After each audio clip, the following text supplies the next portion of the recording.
বাবু, নবীন বাবু, ঘুমতে এখন আপনাদের নাই পরে। হ্যাঁ কই যাও?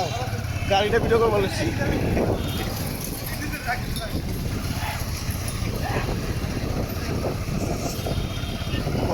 গাড়ি বাড়িটা মুড়ির ট্রিপ কয় এই মুড়ির ট্রিপ এগুলো কিন্তু এখনো ঠিক করলে হ্যাপি চলাচল। হ্যাঁ সপ্তাহ শুধু বসি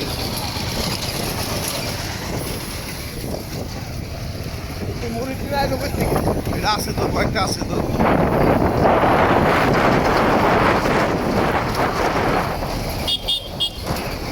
এটা করতে বের করলাম ভাই, এটা তো ছোটবেলা করছি ভাই। এই মুড়িটি নরের থেকে ছোটবেলা করতাম। আরে বাবা